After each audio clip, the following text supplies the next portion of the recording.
38 की भाभी थी, घर के अंदर अकेली थी और गर्मियों के दिन थे, जून का महीना था। बहुत ज़्यादा गर्मी उस समय पड़ा करती हैं दोस्तों। का सारा काम धंधा करने के बाद अब वह थक हार जाती है। उसका पति ड्यूटी पर गया हुआ था। तभी यह जो 38 साल की भाभी होती है, यह सोचती है कि क्यों ना नहा लिया जाए, गर्मी बहुत ज़्यादा है। तो वह नहाती है और नहाने धोने के बाद जब वह बाहर निकलती है तो वह सोचती है कि गर्मी बहुत ज़्यादा है, क्यों ना पंखे के आगे चद्दर ओढ़कर सोया जाए। तो दोस्तों वह बिना कपड़े पहने ही निर्वस्त्र पंखा चलाती है, तूफान पंखा जो होता है, और उसके सामने चारपाई पर चद्दर ओढ़ करके निर्वस्त्र यानी कि नंगी सो जाती है कि घर में कौन आएगा। अंदर से कुंडी लगा रखी थी उसने। अब यहाँ पर एक पड़ोस का देवर होता है, उसको सब्जी की जरूरत थी, वह भी ड्यूटी से आया था। तो घर वालों ने यानी कि जहाँ पर वह रहता था उन्होंने सब्जी नहीं बनाई थी, तो वह सोचता है कि सब्जी क्यों ना पड़ोस वाली भाभी से मांग ली जाए। तो वह भाभी के पास आता है कटोरी लेकर के, लेकिन भाभी का तो दरवाजा बंद था। अब इन दोनों के घर आपस में टच थे, छुए हुए थे। तो देवर सोचता है कि शायद सो रही होंगी, गर्मी का समय है। तो वह अपने घर जाता है और सीढ़ियों से चढ़ता हुआ, छतों से गुजरता हुआ वह उस भाभी के आंगन में कूद जाता है। आकर के वह कटोरी हाथ में थी और आकर के भाभी जो कि सोई हुई थी पंखे के सामने, वहां पर आकर एकदम से खड़ा हो जाता है और उसका चेहरा पीला पड़ जाता है। क्योंकि दोस्तों जो भाभी सोई हुई थी वह गहरी नींद में सो जाती है, हाथ पांव इधर उधर फैले पड़े थे और उसके शरीर से चादर जो थी वह पंखे की हवा से दूर पड़ी हुई थी, यानी कि भाभी निर्वस्त्र लेटी हुई थी चारपाई के ऊपर। अब जाकर के जय देवर सब्जी मांगने के लिए जाता है तो यह अपनी भाभी को नग्न देखता है, तो यह बस हक्का बक्का रह जाता है। दोस्तों यहाँ पर वह खड़ा होकर बारीकी से भाभी को देखने लगता है जो निर्वस्त्र थी, और फिर देवर के रोंगटे खड़े होने लगते हैं और पसीने से वह तरबतर होने लगता है। उसका बीपी भी बढ़ने लगता है और वह लंबी लंबी सांसें खींचने लगता है। अब यहाँ पर क्या होता है, जब भाभी की आंखें खुलती हैं, पूरा वीडियो लास्ट तक जरूर देखिएगा दोस्तों, आखिर क्या हुआ था और किस तरह से लोग इश्क में अंधे होकर के बहुत कुछ गंवा बैठते हैं। नमस्कार, मैं हूं सुदेश कुमार और तिरछी बात चैनल में आपका स्वागत है। वीडियो के लास्ट में कुछ भाइयों के नाम भी लूंगा, वीडियो को लास्ट तक जरूर देखा करें। एक मधु नाम की औरत रहा करती है जिसकी उम्र हो चुकी है 38 साल और पीछे से बिहार की रहने वाली है और फिलहाल यह फरीदाबाद के अंदर किराए का घर लेकर रहा करती है। फरीदाबाद के अंदर यह घटना घटती है दोस्तों। इधर जो मधु थी वह देखने में इतनी सुंदर थी कि बस मानो जैसे परियों की रानी हो। उसके पति का नाम होता है सौरभ, जिसकी उम्र होती है 40 साल। प्राइवेट कंपनी में वह जॉब किया करता है। लेकिन यहाँ पर एक समस्या थी, मधु को बच्चे पैदा नहीं हो रहे थे। बच्चे पैदा जैसे नहीं हो रहे थे तो मधु अपने पति के ऊपर गुस्सा करती कि तुम किसी काबिल नहीं हो। लेकिन उसका पति कहता है कि देखो, ये जो हमारे भाग्य में लिखा था वो हमें बच्चे नहीं पैदा हो रहे हैं, लेकिन इसका मतलब ये नहीं है कि हम दोनों आपस में लड़ते झगड़ते रहें। तो मधु को चुपचाप रखा करता था। मधु घर में अकेली रहा करती थी और जो पति है वह ड्यूटी पर निकल जाया करता था। मधु दोस्तों जब बाजार में निकला करती थी तो सज सवर कर वह निकला करती थी, तो सभी लोगों की नज़र उसके ऊपर पड़ जाया करती और वह बैठे हुए देखा करते, पर किसी को वह भाव नहीं दिया करती थी। सभी लोग उसे अपने हंग में करना चाहते थे, यानी कि उससे बात करना चाहते, उसे पटाना चाहते, लेकिन कोई भी उसके पास तक नहीं पहुंच सकता था और ना ही किसी को वह भाव दिया करती थी। सब लोग उसे फंसाना चाहते, लेकिन उन लोगों में एक कपिल नाम का लड़का भी था। कपिल नाम का लड़का जो कि मधु के बगल वाले घर में रहा करता था, दीवार छुई हुई थी यानी कि टच में था। अब तो यहाँ पर जो कपिल होता है जो 26 साल का है, वह अब इस भाभी को पटाना चाहता है, तो वह एक तरकीब निकालता है। जो मधु होती है उसके पति सौरभ से वह दोस्ती कर लेता है और दोस्ती ऐसी कर लेता है कि उनके घर में आकर चाय पीना, वहीं पर बातचीत करना, और अब तो घर का सामान भी बाजार से वही लाकर दे दिया करता। इस तरह से वह अपने घर के जैसा माहौल इस घर के अंदर बना लेता है और वह अपनी तीखी तीखी नज़रों से मधु के ऊपर लगातार नज़र बनाए रहता है। दोस्तों भाभी से वह एक दिन कहता है कि भाभी आप इतनी खूबसूरत हो और भैया आपके सामने कुछ भी नहीं है। अब यह बात जैसे भाभी सुनती है तो बस वो अंतर मन से उसके तार जो होते हैं वो हिल जाते हैं, क्योंकि कोई उससे सच्चाई कहने वाला था। अब तक तो वह बस ऐसी जीवन गुजार रही थी। अब यहाँ पर क्या होता है, वह कहता है कि अगर मुझे आपके जैसी पत्नी मिल जाती तो मैं उसे पलकों पर रखता। अब यह सारी बातें वह भाभी सुन रही थी और मुस्कुरा रही थी उसकी तरफ और बार बार यही सोच रही थी कि मेरा पति तो मुझे घास तक नहीं डालता, मैं इतनी सुंदर हूँ, लोग मेरे ऊपर मरते मिटते हैं, लेकिन मेरा पति मुझे भाव ही नहीं देता है। अब इसी तरह की बातें वहाँ पर दोनों देवर भाभी के बीच में चल रही थी। भाभी भी उससे कह देती है कि तुम्हारी पत्नी आएगी, तुम उससे कितना प्यार करोगे। देवर कहता है कि मैं इतना प्यार करूंगा कि इस दुनिया में किसी ने इतना प्यार नहीं किया होगा अपनी पत्नी से, और अगर तुम्हारे जैसी मेरी पत्नी होती तो उसको भी मैं इतना ही प्यार करता। काश मुझे तुम्हारे जैसी पत्नी मिल जाए भाभी, तुम तो बहुत ही सुंदर हो। अब ये 4 बातें जब बड़ाई की जाती हैं तो भाभी फिसलने लगती है, मनी मन सोचने लगती है कि इसको भी आजमाना चाहिए। लेकिन उस दिन तो वह बात खत्म हो जाती है, बात आई गई हो जाती है। अब यहाँ पर क्या होता है दोस्तों, एक दोपहर मधु अकेली थी घर में। जैसा कि मैंने आपको कहानी में स्टार्टिंग में बताया, नहाने धोने के बाद वह गर्मी से तरबतर थी, तो वह तूफान पंखा चलाने के बाद वहीं चारपाई बिछा करके बिना कपड़ों के सो जाती है। सोचती है कि घर में कौन आएगा, मैं अकेली तो रहती हूँ, और अपने नंगे शरीर पर ऊपर चादर ओढ़ लेती है उसको भिगो करके। तो इसको लगता है जैसे एसी चल रही हो। वहीं पर लेटी लेटी अब उसकी आंख ऐसे लग जाती है कि वह नींद की गहरी आहूस में पहुंच जाती है, और उसके ऊपर जो चादर थी वह पंखे की हवा से न जाने कब उड़ करके जमीन पर गिर जाती है। उसको इस बात का भी ख्याल नहीं होता है। उधर जो पड़ोस का लड़का था वह सब्जी मांगने के लिए छत से होते हुए वह नीचे आ जाता है, और नंगी भाभी को देखकर उसके शरीर में सिहरन सी पैदा हो जाती है, और कुछ देर उसे देखता देखता उसकी सांसें तेज तेज होने लगती हैं और उसके रोंगटे खड़े हो जाते हैं। और फिर वह भाभी की चारपाई पर बैठकर उसके हाथ को पकड़ लेता है और बाकी दूसरे हाथ से शरीर को टटोलने लगता है।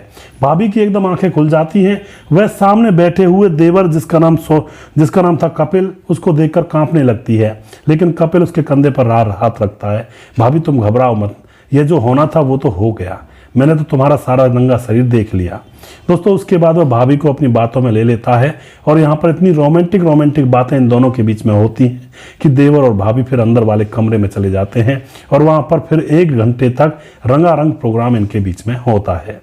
आज इस भाभी को बड़ा ही मजा आया था। इसको लगा था कि जीवन में ये सुख इतना भी हो सकता है, इसका तो मुझे पता ही नहीं था।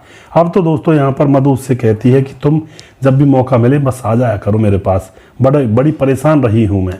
उसके बाद तो यहाँ पर दोस्तों जब भी मधु का पति डेली ड्यूटी पर जाया करता, तो वह जो पड़ोसी देवर था कपिल, वह भी ड्यूटी किया करता था। वह लंच में घर पर आ जाया करता, आकर के भाभी के साथ खूब रंगारंग प्रोग्राम आधा घंटा 15 मिनट 20 मिनट करके तब वह दोबारा लंच पर जाया करता। इस तरह से इनका काम चल रहा था। अब दोस्तों एक दिन की क्या बात होती है, जो कपिल होता उसने छुट्टी ली हुई थी, छुट्टी लेकर के अपने प्रोग्राम में लगा हुआ था भाभी के पास।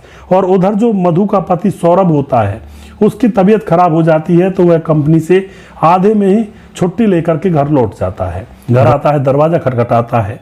जैसे ही वह दरवाजा खटखटाता है तो यह मधु और इसका जो देवर था कपिल वह घबरा जाते हैं।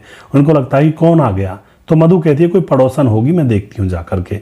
कपड़े पहन के वह अपना दरवाजा खोलती है, तो जैसे ही दरवाजा खोलती है तो उसका पति उसके सामने खड़ा हुआ था, और वह उस पर गुस्सा कर रहा था कि इतनी देर से दरवाजा क्यों नहीं खोला।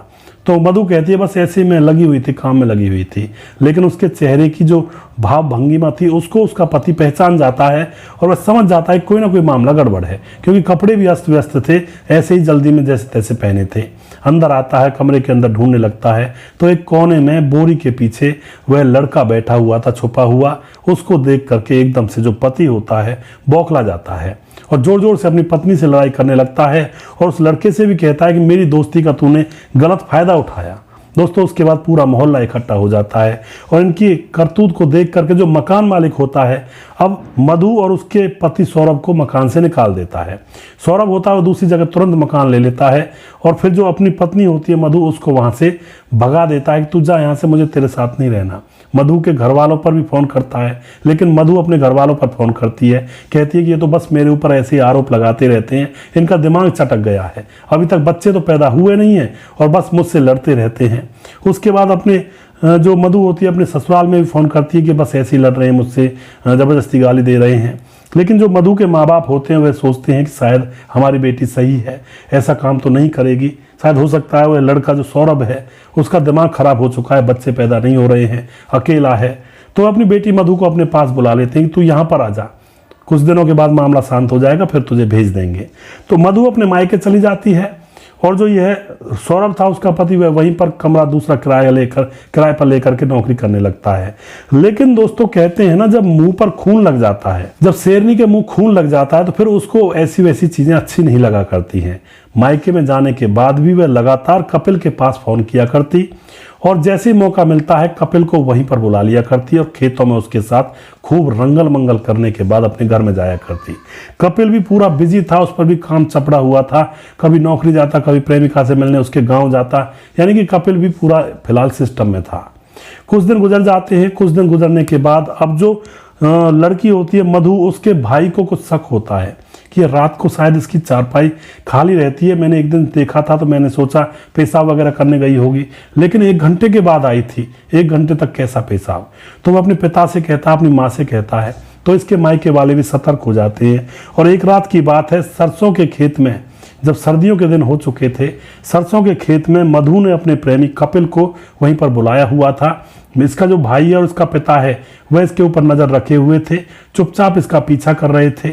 अब सरसों के बहुत सारे खेत थे, उनमें यह खो जाती है, लेकिन भाई और पिता चुपचाप नजर से देखते हैं। लाइट तो जला नहीं सकते थे, इसको पता लग जाता, लेकिन चुपचाप चांदनी रात थी, सरसों की तरफ देखते हैं तो एक जगह सरसों का हिलना हुआ दिखता है इसको, मतलब सरसों हिल रही थी किसी खेत के अंदर। अब ये दोनों बाप और बेटे उस हिलती हुई सरसों के पास जाते हैं और वहां जाकर जब देखते हैं तो मधु निर्वस्त्र लेटी हुई थी और उसके ऊपर कपिल नाम का लड़का लगा पड़ा था और बेहोशी में लगे हुए थे। बिल्कुल उनको कोई होश ही नहीं था कि कोई आ भी जाएगा, क्योंकि उनको पता था रात है, कौन आएगा यहाँ पर, कौन हमारी हिलती हुई सरसों को देखेगा। लेकिन हिलती हुई सरसों ने उनको पकड़वा दिया था। अब तो यहाँ पर दोस्तों जो बाप और भाई होते हैं वह तुरंत ही लड़की से कह देते हैं कि तू इसलिए यहाँ पर आती है रात को, और तुम्हारे पति ने सही कहा था, हमने उसकी बात पर यकीन नहीं किया। उसके बाद दोस्तों यह लोग अब मधु को उस कपिल नाम के लड़के के साथ ही घर से निकाल देते हैं कि तुझे ये जब इतना प्यारा लग रहा है तो तू इसी के साथ जा। कपिल भी मधु को अपने साथ ले जाता है क्योंकि उसको चस्का लगा हुआ था, अब तो इसके साथ संबंध बनाऊंगा, और ये माँ बाप किसी और से तो कह नहीं रहे हैं, ना ही मेरे घर पर फोन कर रहे हैं, तो इसको मैं कहीं किराए पर रखूंगा और वहीं पर मौज मस्ती लूंगा और दिन रात इसके साथ करूंगा। जो मधु होती है उसके साथ चली जाती है और किसी शहर में जाकर के यह दोनों लिविंग में रहने लगते हैं। जो लड़का था वह नौकरी पर वहीं से जाने लगता है और वहाँ अपनी इस प्रेमिका मधु के साथ उस कमरे में रहने लगता है। कंपनी से थोड़ी दूर पर ही कमरा लिया था। धीरे धीरे कुछ समय गुजरता है दोस्तों, बड़े मजे में थे दोनों। मधु को भी बड़ा इंटरेस्ट आ रहा था, सोच रही थी कि इसके साथ जिंदगी अच्छी है, बड़ा प्यार करता है। लेकिन जिंदगी के अंदर यह कहानी कुछ और मोड़ लेने वाली थी। जो लड़का था कपिल, उसके माँ बाप ने उसके लिए एक लड़की ढूंढ रखी थी शादी के लिए। देखने में बहुत ही सुंदर थी। इसके व्हाट्सएप पर लड़की का फोटो आता है और कहते हैं कि ये लड़की है, तुम्हारे लिए देख रखी है, तुम्हारी शादी इससे करवाएंगे। लड़की जो कि 24 साल की थी और कपिल 26 साल का था। अब तो लड़की को देख करके कपिल उसके ऊपर मोहित हो जाता है कि देखो मेरी उम्र से भी कम की लड़की है और मैं कहाँ इस 38 साल की बूढ़ी औरत के चक्कर में पड़ा हुआ हूँ। अब तो माँ बाप ये भी कहते हैं कि दहेज भी काफ़ी दे रहे हैं, एक बाइक है, बुलेट बाइक दे रहे हैं और शादी में कुछ कई लाख रुपए भी दे रहे हैं और अच्छी तरह से शादी करना चाहते हैं। कपिल अब अपने घर वालों की हाँ में हाँ मिला देता है और अपनी प्रेमिका मधु को वहीं पर छोड़कर जाने की प्लानिंग बनाने लगता है कि इससे कैसे पीछा छूटे। अब कुछ दिन और गुजर जाते हैं। अब भाई लड़के जो कपिल था उसको तो जाना था, उसको तो शादी करनी थी। एक दिन की बात है, मधु से लड़ाई झगड़ा करता है। सब्जी में सिर्फ नमक कम था, उसकी वजह से उसको मौका मिल गया और मधु से लड़ने लगता है और उससे बुरी भली कहता है कि तुम मेरी क्या होगी, जब तू अपने पति को छोड़कर मेरे साथ भाग गई तो किसी दिन मुझे भी छोड़कर भाग जाएगी, मुझे तेरे साथ रहना ही नहीं है। अब मधु उसकी तरफ तरसाई सी नजरों से देखती है कि जिसके ऊपर मैं मायके से बिगड़ गई, ससुराल से बिगड़ गई, अपने पति से बिगड़ गई, आज वो ऐसी बातें कर रहा है। रोने लगती है, लेकिन जो लड़का होता है कह देता है कि मेरा पीछा मत करना, मैं जा रहा हूं, मैंने कोई तुमसे शादी नहीं की है, तेरा कोई ठेका नहीं ले रखा है मैंने। और उसको वहीं पर अकेली छोड़ करके वह भाग जाता है अपने गाँव। बिहार का ही वह रहने वाला था। अब तो दोस्तों यहाँ पर जो मधु होती है बहुत हैरान परेशान, घर भी जाए तो किससे कैसे मुंह दिखाए, माँ बाप के पास जाए तो किस मुंह से जाए, पति के पास जाए तो किस मुंह से जाए, ससुराल जाए तो किस मुंह से जाए। अब उसको कहीं भी कोई रास्ता नहीं दिखाई देता है। रात का समय था, रो रो कर उसने तकरीबन 2-3 घंटे तक रोती रहती है और बार बार कपिल के फ़ोन पर फ़ोन करती है, लेकिन कपिल ने उसके फ़ोन को ब्लैक लिस्ट में डाल दिया था। उसके बाद दोस्तों ये महिला एक ऐसा डिसीजन लेती है जो कि बहुत ही भयावह था। रात को 12 बजे रेल की पटरी पर जाकर बैठ जाती है और वहाँ पर कुछ देर के बाद यानी कि तकरीबन 1 बजे रेल आती है और इसका काम तमाम करके निकल जाती है। इसने सारी चीज़ें चिट्ठी में लिखी हुई थी। इसके कटे हुए शरीर के पास वह चिट्ठी पड़ी रहती है और जब पुलिस इसकी लाश को उठाती है तो इसकी लाश को इसके घर वालों तक पहुंचाया जाता है, क्योंकि चिट्ठी में इसने सारा मैटर लिखा हुआ था। तो इस तरह से दोस्तों इस औरत की जान चली जाती है। बुरे कर्म का बुरा नतीजा यहाँ पर इस औरत को मिला।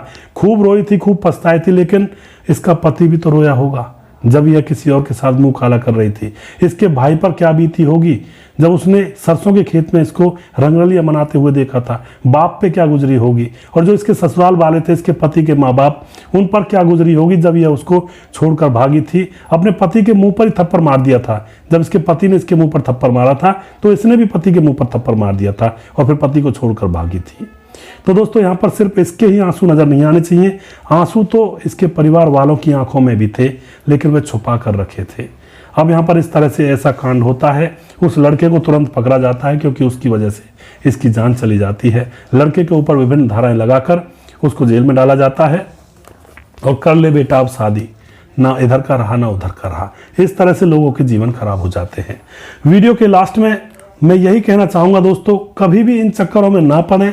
हमें पहले तो ये प्रेम प्रसंग के चक्कर बहुत मीठे लगते हैं, लेकिन जब बाद में कुछ समय गुजर जाता है तो इनका असली स्वाद हमें पता चलता है। ये बहुत कड़वे होते हैं, क्योंकि रियलिटी जब सामने आती है, जो हवाओं में फिजाओं में उड़ते हैं ना प्यार करने वाले, पहले तो हम ये कर देंगे, चांद तारे तोड़ लाएंगे, जमीन और आसमान को एक कर देंगे, और तेरे लिए सनम हम सब कुछ छोड़ जाएंगे, मतलब पता नहीं क्या क्या कहते रहते हैं।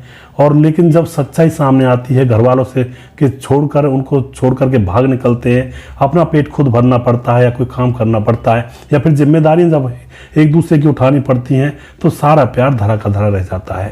थाने तहसीलों में 90% लोग तलाक कौन दे रहा है? जो एक दूसरे को लेकर भागते हैं, प्रेम प्रसंग में शादी करते हैं।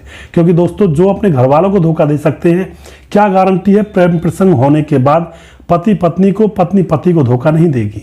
वहां पर भी वैसा ही करते हैं, क्योंकि जो बार बार जगह जगह के होटल की सब्जी खा चुका होता है, उसको घर की सब्जी अच्छी नहीं लगती, और फिर वहां पर उनके झगड़े होते हैं, आटे दाल का भाव मालूम पड़ता है, और फिर वो 6 महीने के बाद ही तलाक के कागज लेकर के कोर्ट तहसीलों में घूमते फिरते हैं।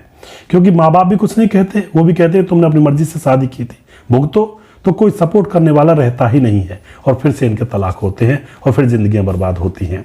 थोड़ा सावधानी से रहें।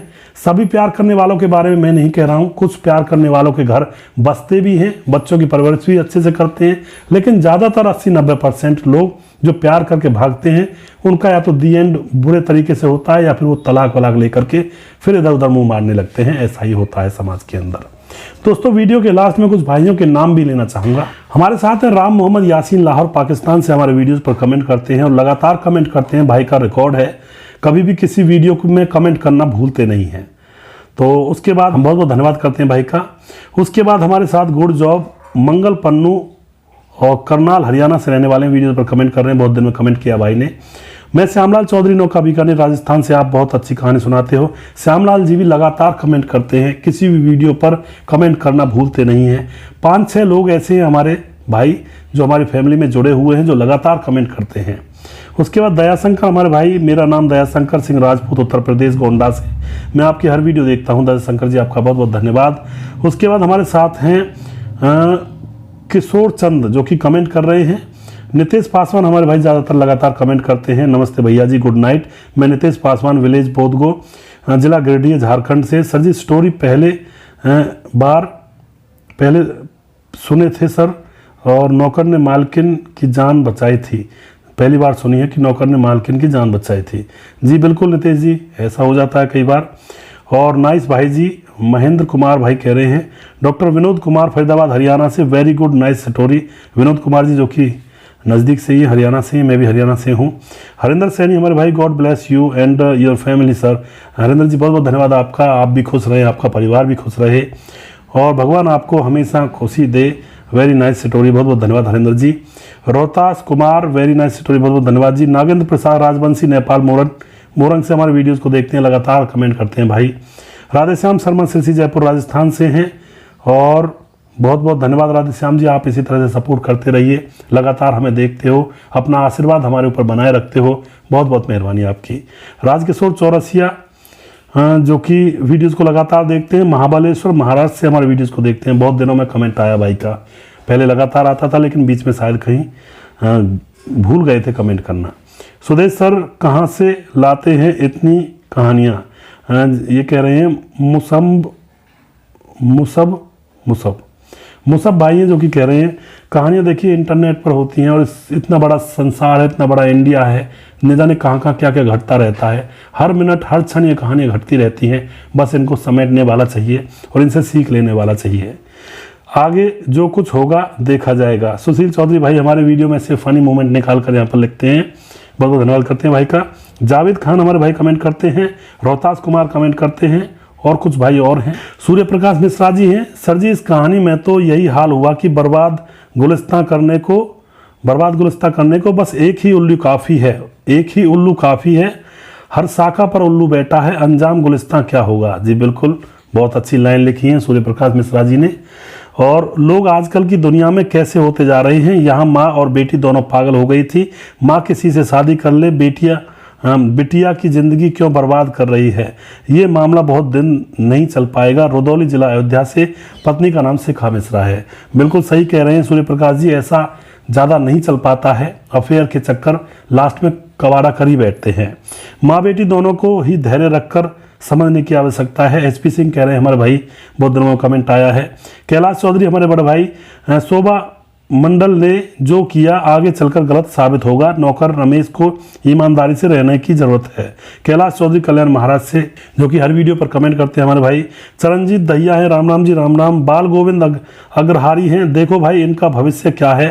हैदरगढ़ी बाराबंकी भाई जी नमस्ते। कभी सुदेश भाई बात हो जाए, पूर्व भाजपा मंडल अध्यक्ष बाल गोविंद जी, बिल्कुल कभी ना कभी बात जरूर हो जाएगी, और देखते हैं कभी ना कभी करते हैं बात आपसे भी। आप हमेशा खुश रहें, इसी तरह से वीडियो देखते रहें। सुजीत कुमार हमारे भाई कमेंट करते हैं, बहुत बहुत धन्यवाद भाई का, लगातार कमेंट करते रहते हैं। परवीन राज हैं जो कि बिहार से रहने वाले हैं, लगातार कमेंट करते हैं भाई, बहुत बहुत धन्यवाद। उसके बाद मनोहर जोशी, मैं यूपी मुरादाबाद का रहने वाला हूँ, मेरा नाम मुरलीधर है, वैसे मैं नेपाल का रहने वाला हूँ, और आपने रोचकदार समाचार सुनाया। मनोहर जी बहुत बहुत धन्यवाद आपका। और अख्तर सैफी, कलयुग है जनाब। जी बिल्कुल कलयुग है जी। हसरत अली हमारे भाई, नमस्कार जी सुदेश जी कैसे हो। खैर कैसा ज़माना आ चुका, बताओ जी माँ बेटी एक ही नौकर से क्या उत्थान करवा बैठी। और आपकी कहानी सुनने के बाद ऐसा लगता है कि इश्क का भूत जब चढ़ जाता है तो वह रिश्ते नाते कुछ नहीं देख पाता। खैर खुदा रहम करे, अच्छी कहानी है आपकी। मैं हसरत अली PWD मैट से गाजियाबाद से हूँ, और मैं आपका बहुत बड़ा फ़ैन हूँ, बहुत धन्यवाद। मैं बहुत ध्यान से सुनता हूँ आपकी कहानियाँ। तो हसरत अली जी देखिए, फ़ैन की बात तो ऐसी है, मैं तो आप ही लोगों का भाई बंधु हूँ, ऊपर वाले का फ़ैन होइए जिसको भी आप प्यार करते हैं, और मैं तो बस आपके जैसा हूँ, मेरा फ़ैन क्या होना। बबलू OPLD जो कि वीडियोस पर कमेंट करते हैं। JS पांडे हमारे भाई, सर नमस्कार, नेपाल भेरवा से, वेरी ब्यूटीफुल, बहुत बहुत धन्यवाद भाई का।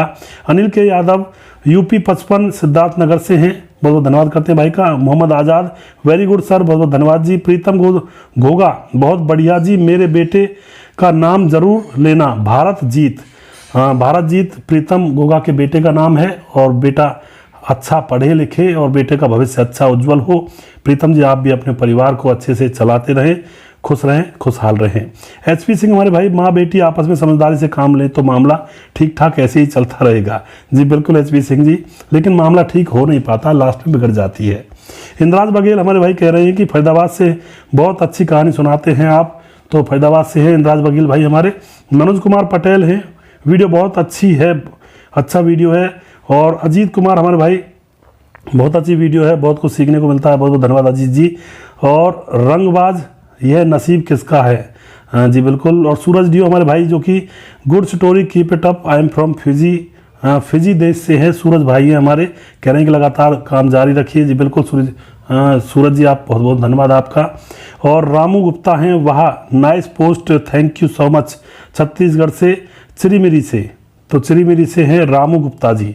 उसके बाद रमेश यदुवंशी हमारे भाई, जिला छिंदवाड़ा मध्य प्रदेश से हैं। शेख खान हैं, और रामपाल, जय महाकाल UP 43, जय श्री महाकाल। शहबाज आलम हैं, ठीक है ऐसे होना चाहिए, लव स्टोरी। आरिफ बहादुर हैं, सर क्या हाल चाल है, गुड स्टोरी, सऊदी अरब से मैं देखता हूं। आरिफ जी बहुत बहुत धन्यवाद आपका। उसके बाद नौनी गोपाल यादव, धन्यवाद जी, बहुत बहुत धन्यवाद आपका। ओम प्रकाश जाट है, और उसके बाद लाल बच्चन कुमार पासवान जो कि बिहार मधुबनी से रहने वाले हैं। अक्षय कुमार चौधरी और रामेश्वर जो कि जय श्री राम जी। मुमताज है, मैं कश्मीर से हूँ, मुमताज जी कश्मीर से हैं, बहुत बहुत धन्यवाद करते हैं। भीमदत्त जोशी, नौकर का तो भाग्योदय हो गया, भाग्योदय नहीं है भीमदत्त जोशी जी, आगे चलकर कुछ ना कुछ गड़बड़ होगी। प्रेम, हमारे भाई प्रेम सिंह हैं, यार पढ़ाई बहुत अच्छी करते हो आप न्यूज़ की। प्रेम सिंह जी, सब आप लोगों का आशीर्वाद है, आप लोग प्यार देते हो, सपोर्ट देते हो, तो मैं ये सब कुछ कर पाता हूँ। बहुत बहुत धन्यवाद आपका। सोनाराम ईश्वर जो कि हम जोधपुर से हैं जी, जोधपुर से देख रहे हैं भाई। उसके बाद लखन सिंह शेखावत जो कि वीडियोस पर कमेंट करते हैं। समाधान पाटिल, बहुत दिनों में कमेंट आया भाई आपका, कहाँ बिजी रहते हो। गुड नाइट सर जी, ब्यूटीफुल वीडियो, बहुत बहुत धन्यवाद आपका। मुनीर सलामपुर हैं जो कि मुनीर खान JPR जिन्होंने लिखा है। मुकेश कुमार, राधे राधे जी, राधे राधे। ओम सिंह राठौर हमारे भाई वीडियो पर कमेंट करते हैं। अतिकुल मोनू जैन हैं, और सर कैसे हो आप, मैं बिल्कुल ठीक हूँ मोनू जैन जी। रतन लाल शर्मा हैं, जय श्री राम जी। रामचंद्र प्रजापति हैं, गावस नगर से हैं, बहुत बहुत धन्यवाद करते हैं भाई का। सोनू सिंह हैं, संदीप कुमार हैं, हरिराम प्रजापति। प्रेम करना अच्छी बात है, जिंदगी भर निभाना बहुत बड़ी बात है, पर नाजायज संबंध समाज में एक कलंक है, यह लंबे समय तक किसी न किसी की जान भी ले सकता है। बिल्कुल सही बात है, इसलिए हमेशा स्वस्थ रहो, मस्त रहो। मैं हरिराम प्रजापति, तहसील उपाध्यक्ष अरारी अजमेर से हूँ जी, बहुत बहुत धन्यवाद हरिराम जी। नवल शर्मा हैं, प्रवीण बघेल शिवपुरी हमारे भाई बहुत जो ज़्यादातर कमेंट करते हैं।